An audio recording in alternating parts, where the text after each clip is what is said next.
The ability model for EI. According to this model, emotions provide you with the information you can use to better pick up and identify social data. Similarly, emotions help you deal with social situations by tying the emotional information you pick up into your own actions, reactions, and coping mechanisms. These two abilities go hand in hand. Individuals vary tremendously in these two abilities. This variation among individuals is reflected in their adaptive behaviors. Others are able to do well in most social situations, others need a little bit more help, while others are completely clueless. The Ability EI model focuses on 4 key abilities. The ability model for EI looks at one's awareness and effectiveness in dealing and working with emotions as primarily learned behavior. In other words, you're not born with these skills. It's something that you pick up and you hone as you mature as a human being.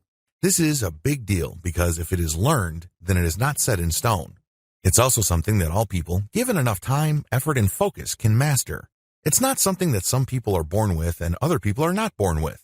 This is the model for this training. I believe that EI is an ability that you can learn, fine-tune, and optimize over time. Accordingly, the ability model for EI focuses on 4 key abilities. Emotion perception. Your ability to perceive emotions doesn't just involve face-to-face interactions. You are also able to detect emotions from the tone of people's voices, the faces people make in movies, as well as how scenes are set up in the materials you read. You are also able to detect emotions in the context of cultural expressions. Part of emotional perception includes perceiving your own emotions. In fact, this is the cornerstone ability of emotional intelligence. If you're not aware of your own emotions, how do you expect to be aware of other individuals' emotions? It's impossible.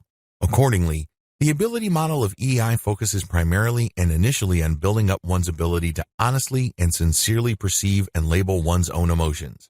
Everything hangs on this ability. Using emotions. The next component to the ability model of EI focuses on training people to use their emotions to solve problems, to think about and analyze issues better, as well as to use mood to handle tasks or situations. Understanding emotions. Understanding emotions is different from perception. You're not just identifying other people's emotions or your own.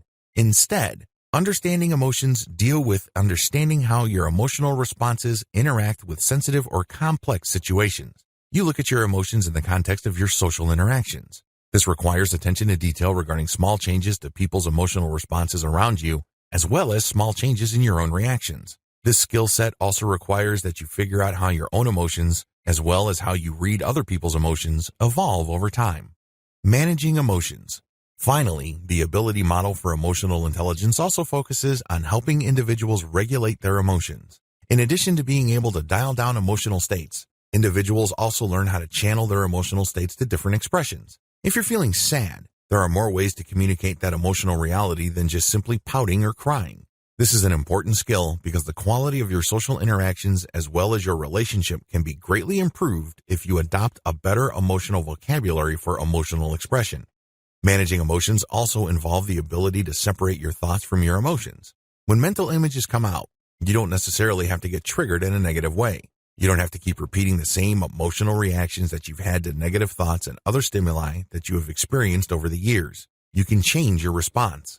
Finally, emotional management also involves harnessing strong emotions to achieve both individual and collective goals. The advantages and disadvantages of the ability model for emotional intelligence.